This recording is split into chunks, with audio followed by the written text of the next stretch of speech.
Permanent hair removal at Anos. Flat 25% off. Call 970-389919.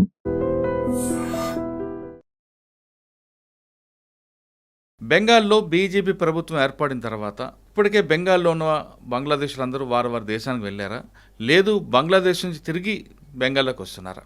Chicken neck ధర పరిస్థితి ఎలా ఉంది? ఈ అంశాలతో మనం మాట్లాడడానికి ఓబ్రాయ్ ఫౌండర్ ఏకమ్ అకాడమీ ప్రస్తుతం అంటున్నారు. ఆయన అడిగి చాలా క్లారిటీ తెలుసుకుంది. సార్ నమస్తే అండి. నమస్తే సార్. సార్, గతంలో మనం మాట్లాడుకున్నప్పుడు బీజేపీ బెంగాల్లో గెలిచిన తర్వాత చికెన్ నెక్ ధర చాలా స్ట్రిక్ట్గా ఉంటుంది, ఇటువంటి అటు పంపిస్తుంటారు. బీజేపీ ప్రభుత్వం ఏర్పడిన వెంటనే చాలామంది స్వచ్ఛందంగా వాళ్ళ దేశానికి వెళ్ళిపోయారని ఇవన్నీ మనం మాట్లాడుకున్నాం. కానీ తర్వాత కాలంలో చికెన్ నెక్ దగ్గర రెండు వర్గాలకు విడిపోవడం, మన బీఎస్ఎఫ్ మీద వాళ్ళ రాళ్ళ దాడి చేయడం, ఇవన్నీ పరిణామాలు చూస్తుంటే మరొకసారి వాళ్ళ అప్పర్ హ్యాండ్ అయి ఉంటుందా, లేదు టెంపరీగా అది నడుస్తుంటుందా, ఖచ్చితంగా వాళ్ళే వాళ్ళ దేశానికి వెళ్ళిపోతుంటారా? వాళ్ళకి వాళ్ళు వెళ్ళిపోయే రకం వీళ్ళు కాదు సార్. వాళ్ళకి వాళ్ళు వెళ్ళిపోతే ఎప్పుడో వెళ్ళిపోవాలి సార్. గత ఆల్మోస్ట్ 5 దశాబ్దాలుగా వీళ్ళు బెంగాల్లో ఇదే మా ఇల్లు అని చెప్పేసి కూర్చుండిపోయారు సార్. మనం గతంలో almost 19 lakhs illegal migrants Assam రాష్ట్రంలో మాత్రమే ఉన్నారు అని చెప్పి కూడా మనకు క్లారిటీగా తెలిసిపోయింది సార్.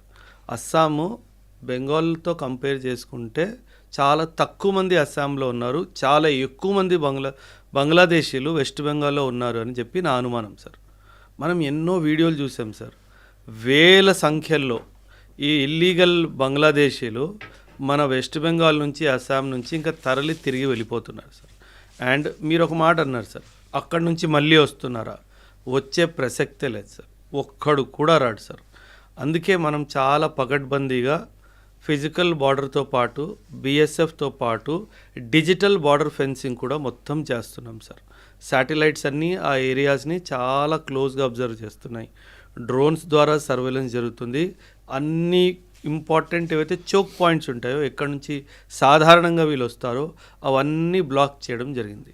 సో ఒక్కడు కూడా బంగ్లాదేశ్ నుంచి ఇప్పుడు మన దేశంలో అక్రమంగా రావడానికి అసలు సమస్య లేదు సార్. కానీ కొన్ని విజువల్స్ చూస్తుంటే వాళ్ళు రావడం, బీఎస్ఎఫ్ మీద రాళ్ళదాడి చేయడం, అంటే మరో వారికి క్రియేట్ చేసే సీన్ చూపిస్తున్నట్టున్నారు. లేదు సార్, బంగ్లాదేశ్ లేదు సార్, వారైతే కుదరదు సార్. ఎందుకంటే బంగ్లాదేశ్ ఆర్థిక పరిస్థితి అస్సలు బాగాలేదు సార్. అండ్ ఈ టైంలో బంగ్లాదేశ్ కంప్లీట్గా ఐసోలేషన్ మోడ్లో ఉంది. ఒకవైపు బహుశా చైనా రావచ్చు, ఒకవైపు నుంచి పాకిస్తాన్ మద్దతుకు రావచ్చు. కానీ వార్ అయిన సందర్భంలో అటు చైనా కానీ ఇటు పాకిస్తాన్ కానీ ఎవ్వరూ రారు బంగ్లాదేశ్ సపోర్ట్కి. ఈ విషయం బంగ్లాదేశ్కి చాలా ఖచ్చితంగా అర్థమవుతుంది సార్. అందుకే బుద్ధున్న ఎవడైనా సరే, అక్కడ నేతలు ఎవరైనా ఉన్నా సరే, వాళ్ళు మన దేశంతో యుద్ధం మాత్రం ఖచ్చితంగా యుద్ధం చేయకపోయినా బంగ్లాదేశ్లో ఇప్పటికే ఉన్న మన భారతీయుల మీద కూడా అటాకులు చేసి వాళ్ళని కూడా ఇబ్బంది పెట్టే 2-3 సంఘటనలు జరిగాయి. చెట్టు కట్టి బర్న్ చేయడం, వాళ్ళ మీద ఈ విధంగా చేయడం అంటే వాళ్ళు భారతీయులు కాదు సార్, బంగ్లాదేశ్లో నివసిస్తున్న హిందువులు సార్. సో వాళ్ళు ఇండియన్స్ కాదు, Hindus, but who are staying in Bangladesh. But yes, మనందరికీ తెలుసు మన దేశము ఆఫ్ఘనిస్తాను, పాకిస్తాను అండ్ బంగ్లాదేశ్ నుంచి మైనారిటీ కమ్యూనిటీస్ మన దేశంలోకి వచ్చి సిటిజన్షిప్ తీసుకోవచ్చు అని చెప్పి ఒక చాలా కీలకమైన నిర్ణయం 2019లో మనం తీసుకున్నాం సార్. మీకు గుర్తుంటే కనుక సిటిజన్షిప్ అమెండ్మెంట్ యాక్ట్ తీసుకురావడం జరిగింది సార్. సో ఈ 3 దేశాలు, పాకిస్తాన్ కానీ ఆఫ్ఘనిస్తాన్ కానీ బంగ్లాదేశ్ నుంచి మైనారిటీ కమ్యూనిటీస్, అక్కడ నివసిస్తున్న హిందూస్ కానీ, క్రిస్టియన్స్ కానీ, సిఖ్స్ కానీ, జైన్స్ కానీ, పార్సీస్ కానీ వీళ్ళు రావచ్చు, మన దేశానికి రావచ్చు, ఇండియన్ సిటిజన్షిప్ కోరుకోవచ్చు అని. ఎందుకు ఇలా చేశారంటే సార్, చాలామంది దీన్ని కూడా విమర్శించారు సార్. హిందువులకి వీళ్ళు భూమి మీద ఎక్కడున్నా సరే మనం ఆశ్రయం ఇవ్వకపోతే ఎవరు ఇస్తారు సార్? ఇది మన దేశంలో జన్మించిన ఒక సంప్రదాయము, ఒక మతం కదా సార్. సో ఖచ్చితంగా విశ్వవ్యాప్తంగా ఈ కమ్యూనిటీస్, నేను పేర్లు తీసుకున్నాను కదా, సిక్కిజము మన దేశంలోనే జన్మించింది, బుద్ధిజము, జైనిజము ఇవన్నీ మన దేశానివి కాబట్టి సో వీళ్ళకి మనం ఇవ్వకపోతే ఆశ్రయం ఎవరిస్తారు? సో ఆ కోణంలోనే మన ప్రభుత్వం ఒక కీలకమైన నిర్ణయం 2019లో తీసుకుంది. సో ఆ తర్వాత చాలామంది మన దేశానికి రావడం జరిగింది. వాళ్ళకి మనం అఫీషియల్ ఛానల్స్ ద్వారా సిటిజన్షిప్ ఇవ్వడం కూడా జరిగింది. కానీ మనం ఒప్పుకోనేది ఏది కాదంటే ఖచ్చితంగా ఇల్లీగల్గా రావడం మాత్రం కుదరదు అన్న విషయం మాత్రం చాలా క్లారిటీగా మనం వీళ్ళకి చెప్పడం జరిగింది. కానీ ఇప్పుడున్న పరిస్థితుల్లో మీరు అన్నట్లుగా హిందువుల మీద బంగ్లాదేశ్లో దాడులు, దాన్ని ఎవరు అరికడతారు మరి? వాళ్ళే చేయాలి సార్. అది సార్ మన ఘోరంగా చెట్టు కట్టి దంపరణ చేయడం అని జరుగుతున్నాయి కదండి. అది హ్యూమన్ రైట్స్ వైలేషన్ సార్. అది ఖచ్చితంగా human rights violation sir. And United nations human rights సంబంధించిన సంస్థలు ఏవైతే ఉన్నాయో వాళ్ళు వీటిని చాలా తీవ్రంగా తిరస్కరించారు కూడాను. అండ్ రానున్న టైమ్స్లో సార్ ఎప్పుడైనా సరే ఈ హ్యూమన్ రైట్స్ సంబంధించిన సంస్థలు ఏం చేస్తాయంటే ఏ దేశమైనా వరల్డ్ బ్యాంక్ నుంచి కానీ IMF నుంచి కానీ డబ్బులు కోరుకున్నప్పుడు అప్పుడు ఇవన్నీ వాళ్ళు లెక్కెడతారు. మీ దేశంలో హ్యూమన్ రైట్స్ వైలేషన్స్ జరుగుతున్నాయి, మీరు ఏం చేయట్లేదు, మీరు హ్యూమన్ రైట్స్ విషయంలో ఏం చేస్తారో చెప్తే అప్పుడు డబ్బులు రిలీజ్ చేస్తాము అని చెప్పి కండిషన్స్ విధించడం కూడా జరుగుతుంది సార్. సో ఆ పరిస్థితిలో ఖచ్చితంగా వాళ్ళకి వాటి జరిమానా మాత్రం చెల్లించాల్సి వస్తుంది సార్. కానీ చికెన్ నెక్ దగ్గర మీరు అన్నట్లుగా టెక్నాలజీగా మనకి ఉంటాయి అక్కడ సెక్యూరిటీ ఏర్పాటు చేయడం కానీ 100% సార్. ఇన్ఫ్యాక్ట్ మన పాకిస్తాన్ బార్డర్లో ఏ విధంగా చేస్తాం అలా చేస్తుంటారా? అది ఇన్ఫ్యాక్ట్ మేబీ ఇంకా ఎక్కువ ఎత్తులో జరుగుతుంది సార్. నార్త్ ఈస్ట్లో మనకు గుర్తుంటే సిక్కిం 1975లో మనం ఇండియాలో సిక్కింని చేర్చుకున్నాము, ఇంటిగ్రేట్ చేసుకున్నాము. ఇన్ఫ్యాక్ట్ మీరు అక్కడ మ్యాప్ చూస్తే కనుక మీరు డోక్లాం వ్యాలీ అని చెప్పేసి చికెన్ నెక్కి సరిగ్గా పైనే ఉంటుంది సార్. ఆ డోక్లాం వ్యాలీ అనేది చాలా నేరో వ్యాలీ అనమాట. ఆ వ్యాలీని వెడల్పు చేయాలన్న ఉద్దేశంతోనే 1975లో ఇందిరాగాంధీ గారు మన దేశానికి ప్రధానమంత్రిగా ఉన్నప్పుడు సిక్కింని మనం ఇంటిగ్రేట్ చేసుకోవడం జరిగింది. చాలా కూటనీతి జరిగింది సార్. ఆ సిక్కింని ఇండియాలో ఇంటిగ్రేట్ చేసుకోవడానికి అతి ముఖ్యమైన కారణము మన చికెన్ స్నెక్ని కాపాడుకోవడమే సార్.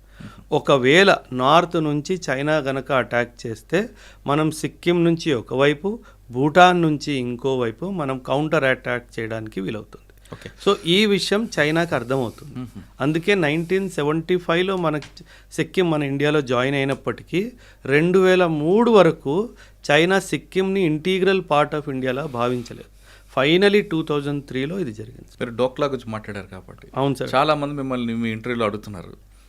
పాకిస్తాన్ బార్డర్లో LOC ఆ ఏరియాలో వెపన్స్తో ఉంటాం, కానీ చైనా బార్డర్లో మనందరూ ఎందుకు వెపన్స్ ఉంటాం? LOCకి LACకి డిఫరెంట్ ఏంటి? లైన్ ఆఫ్ కంట్రోల్ అంటే సార్ ఎప్పుడైనా ఇది ఒక military held line sir. Line of control is a military held line. Line of actual control ఏదైతే ఉందో సార్ అది మిలిటరీ హెల్డ్ లైన్ కాదు సార్.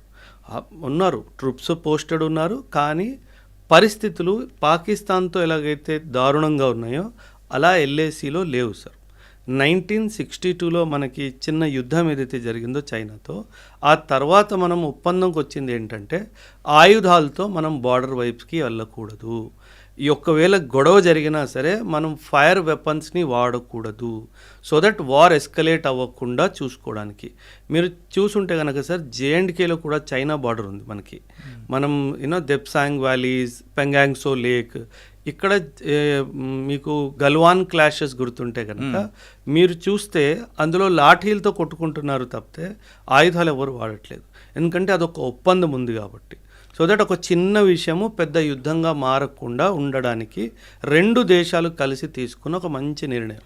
కరెక్టే, కానీ రాబోయే కాలంలో మనకి చైనా నుంచి ఎక్కువ కనిపిస్తుంది కాబట్టి యుద్ధం వచ్చే అవకాశం ఉంది. ఇదే విధంగా మన కర్రలతోనో రాళ్ళతోనో చేతులతో కొట్టుకుంటే మరో పాకిస్తాన్లో తయారయ్యే అవకాశం ఉందని కొంతమంది sir. China is a much bigger enemy than Pakistan any day. మనకి ఎప్పటికైనా సరే సార్ పాకిస్తాన్ మనకి మనం పెద్దగా వాడి గురించి ఆలోచించాల్సిన అవసరం కూడా లేదు సార్. మనం ఆలోచించాల్సింది ఖచ్చితంగా చైనా గురించి సార్.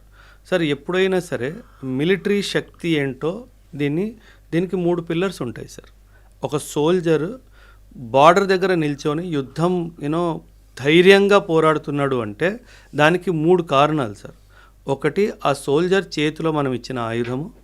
రెండవది, సోల్జర్కి మనం ఇచ్చిన ధైర్యము, నీ దేశం నీతో పాటు ఉంది, నువ్వు ధైర్యంగా ఉండు, వీఆర్ సపోర్టింగ్ యూ అనేది. మూడవది పొలిటికల్ విల్ సార్. ఈ 3 ఉంటే కనుక ఖచ్చితంగా ఏ యుద్ధాన్ని మనం ఓడిపోం సార్. 1962 వార్ ఏదైతే చైనాతో జరిగిందో అది ఓడిపోవడానికి కారణం సైనికుడు కాదు, సైన్యం కాదు. It was a political and diplomatic failure sir. It was a political and diplomatic failure. So China is the bigger enemy than Pakistan any day to India sir. Pakistan గురించి మనం పెద్దగా ఆలోచించాల్సిన అవసరం కూడా లేదు. కానీ మరి వెపన్తో ఉండొచ్చు కదండి ఇప్పుడు నుండి, అప్పుడు సడన్గా మనం అవసరం లేదు కదా సార్. ఎందుకు సార్? వెపన్ ఎప్పుడైనా సరే గుర్తుపెట్టుకోండి సార్, ఇది బ్యాటిల్ ఫీల్డ్ని ఇంటెన్సిఫై చేస్తుంది. మన ఉద్దేశం యుద్ధం చేయడం కాదు కదా సార్.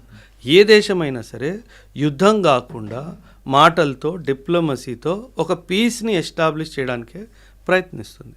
సో ఒకవేళ ఆయుధాలు లేకుండా సార్, ఇప్పుడు 1962 2026 60 సంవత్సరాల పైన అయిపోయింది కదా సార్, ఏ యుద్ధం జరగలేదు కదా sir. So it is in a way మంచిదే కదా సార్. అవును. సో అది మనకి మంచి తీసుకొచ్చింది కానీ చెడు తీసుకురాలేదు కదా.